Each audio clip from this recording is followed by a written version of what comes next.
How's it going tonight? How are we doing? Good? Cool. Like they just introduced me, my name is Kevin Brauer. Real quick before I get started, I want to thank you for your time, and I want to thank the MarquetteX team for putting this together. It's pretty cool that they're trying to make this a regular thing. So thank you. So my name is Kevin Brauer. I'm a junior here in the College of Business at Marquette, originally from Milwaukee. With the little time that I have with you tonight, I want to share a few stories that help illustrate my journey so far, while emphasizing 3 points in particular. My hope is that these 3 points can serve as a catalyst or a motivation for you to try and go through with that one thing that you've been hesitant to try, or that one thing that you don't know if you should try or not, that one thing that you just can't get out of your mind. Here we go. All right. So, while I was preparing for this talk and trying to think of what message I wanted to try and communicate with you guys, I was reminded to keep things simple. So, point 1, keep things simple. We as humans, I think we have this tendency to overcomplicate things. Whether it's a test that we didn't do as well on as we had originally hoped, or what you did or didn't say to that boy or girl that you had a crush on, or what the hell am I doing with my life after graduation. We overthink things, and it's easy to do that. But of course it's important to keep perspective, to keep things in perspective. For me personally, it usually ends up being the little things that make the biggest difference in my life. I bought into the little things pretty early on in high school. I was getting involved in a number of different extracurriculars. I was doing theater, planning and leading retreats, campus ministry. I tried soccer freshman year, which was an absolute joke, but we'll talk about that later. And this, of course, is all on top of school and relationships and family. Like many of us, I was introduced to this new type of stress. For me, I decided to turn to faith. I would pray to God, and I asked for a sign that everything was going to be okay, that extra little bit of reassurance that I needed. As I continued to pray more about this, I started to pay more attention to nature, in particular sunsets.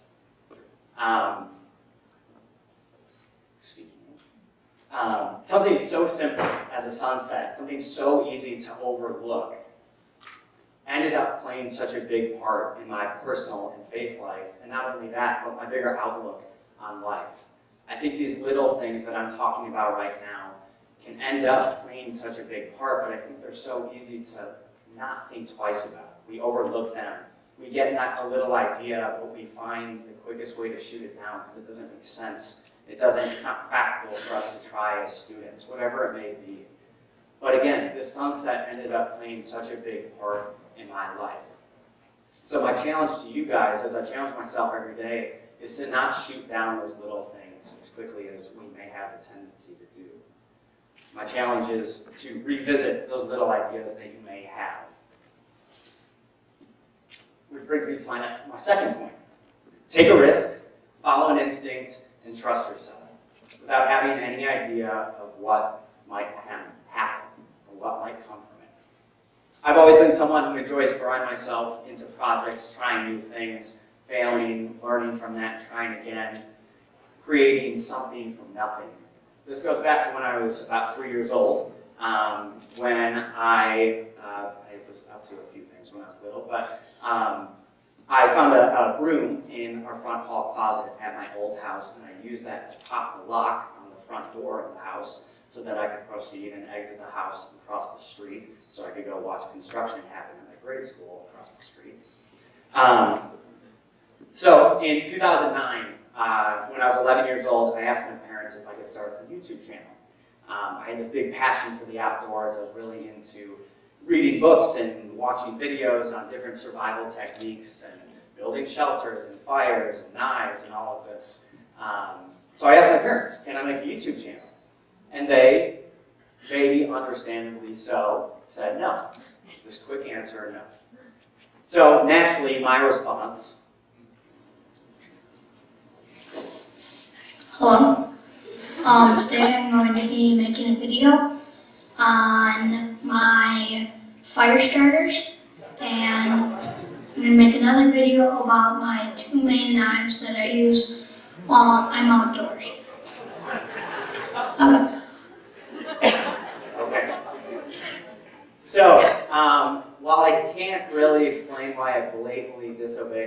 parents that night. I can say that there was something else pulling at me or driving me to try and make this YouTube channel. It was built on this passion for the outdoors, for these fire starters, and for these knives that I thought that I knew a lot about, which I really didn't. So even with an awkward beginning and whatever consequences that ended up happening after I did that, I went through with it. I tried it. I wanted to see what could come from it. After about 100 or so videos, and with a not so significant view counts, I had one video that landed, that actually hit. It went viral, if you will.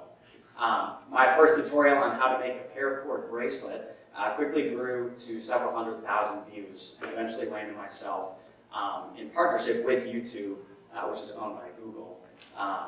With that being said, this also entailed receiving monthly paychecks in the mail from Google, which was an absolute blast to show my parents the first time that came in after I started the YouTube channel that I wasn't supposed to start.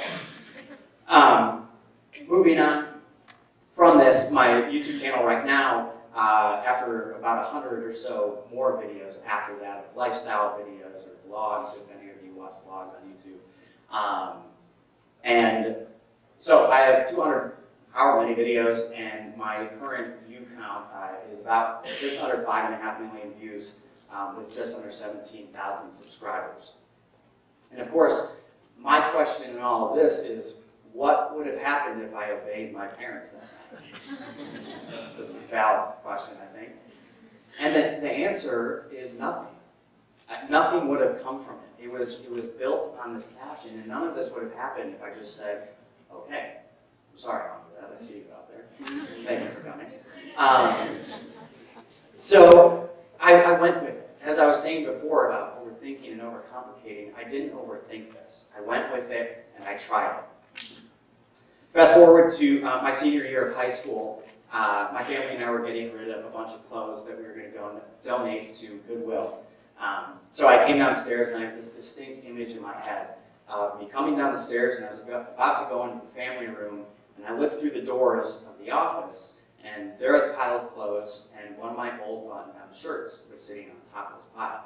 It was way too small, but it was one of my favorite shirts, had a really cool pattern, and in this split-second moment of looking at the shirt and turning to my mom, I said, Mom, do you think we could make a necktie out of this button-down shirt? She, of course, was like, I don't know, maybe. So, again, I went with it. I tried it.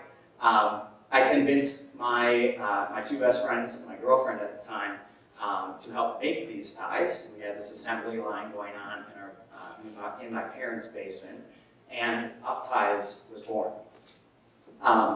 Coincidentally, at the same time, one of my best friends, Mike De La Rosa, was in school at the time, and he needed to make a website for one of his classes. So he texted me asking if he could make a website on Up Ties, and I said, of course, yes, please. So while he was doing that, I was getting my friends together, and my aunt, who did the photography for me to start, and we did a however many hour-long photo shoot in the 3rd Ward in not sub-zero, in below freezing weather. And we were doing it. We were trying it. We went on to make 12 neckties for Christmas that winter, for that Christmas.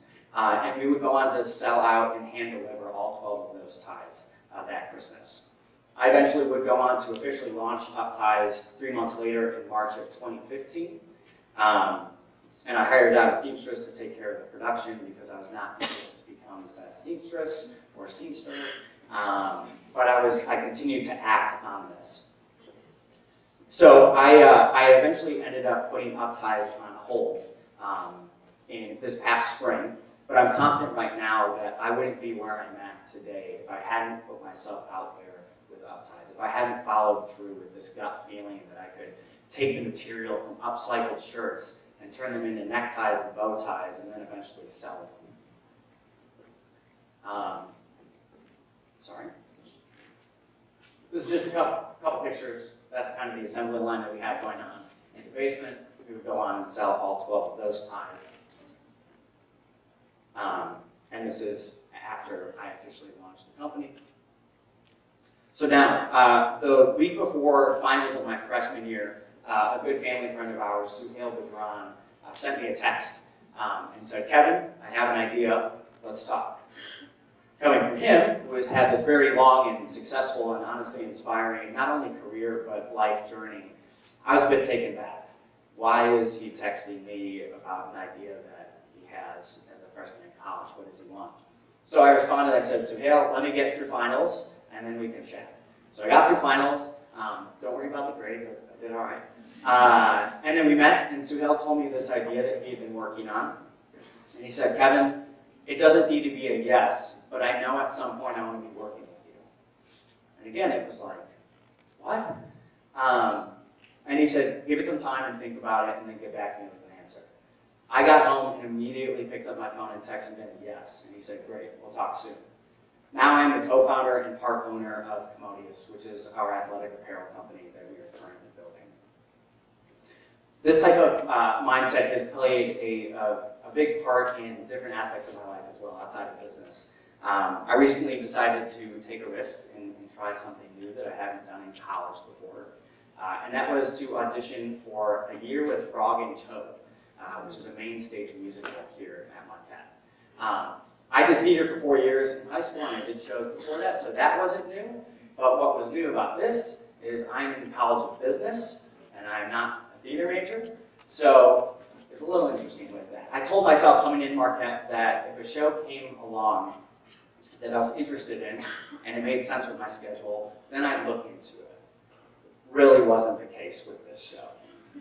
One of my three sisters, Erin, and one of my best friends, Nick Parrott, who's a theater major here at Marquette, they got on my case about trying to audition for the show. Erin ended up doing 2 or 3 shows while she was here in the College of Nursing, and I think she had like a 3.9 or something, which is ridiculous that she could still do that and do these shows on top of it. And Nick, again, theater major, both of them were saying, Kevin, this could be a great opportunity. I think you should really look into it. I said, okay. Not really, but I said, okay. Keep in mind, I didn't start seriously contemplating this until 2 days before auditions. So this is on a Saturday when I first started thinking about it legitimately, and Monday, that following Monday, is when auditions were. So I couldn't focus on a single thing. Saturday goes by, Sunday goes by, it gets to Sunday night, I finally come to a conclusion, I come to a decision. It's like 9 p.m., I text Nick, I said, all right, Nick, I'm coming down to campus, what do I need? Nick and I went to the theater, and we spent maybe 2 or 3 hours in the studio that night putting together an audition. Monday comes, we auditioned back to back, we got called back that same night.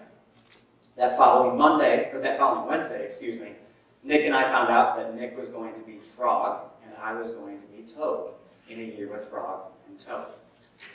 It's gut decisions like this that I get really energized by and get so pumped for when other people make similar decisions for themselves.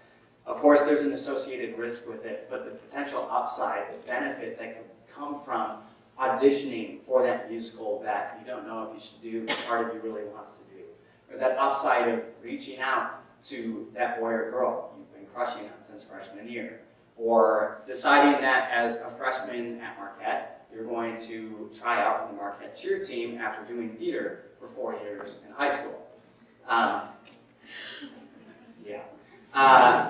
And it ended up being a blast. It's decisions like this, the upside, as I was saying, the upside, the potential benefit and the joy that can be found from actually going through and trying these decisions, I think completely outweighs whatever potential short-term embarrassment or disappointment that might come from a decision that might not happen to go exactly how you planned it. Which leads me to my next point, before I get there. The truth with all of this is, you're never going to know until you actually try. That's my big point with that. My third and last point is, don't wait for the lightning bolt. Don't wait for the profound affirmation from your parents or peer or someone on YouTube or a professor. Give yourself permission. Nike would say, in 3 words, just do it. I'm saying we don't need someone else, we don't need a multi-billion-dollar corporation for that matter, telling us that we should be allowed to pursue something that we're passionate about. I I think we get into this trap of overthinking, as I mentioned earlier, and we shoot down ideas and we go down that path.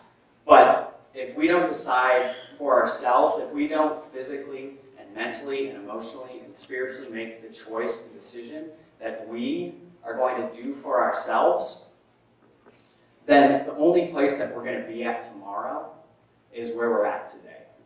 I think we need to get real about not shooting down opportunities. We need to get real about taking more chances and trying new things and failing and learning from them and trying again. We need to get real about playing for the long game, where we want to end up in life. Because at the end of the day, if we're being 100% real about wanting to get to a certain point in our lives, it comes down to us. We can get all this motivation, all this energy from Nike or whoever it might be, but then it's on us. What are we going to do with that energy? What are we going to do with that motivation? Are we going to put it to use, or are we going to let it go to waste? Are we going to take chances, or are we going to let opportunities, again, go to waste? Again, I think we need to get real about this. We need to get real about giving ourselves permission. Thank you.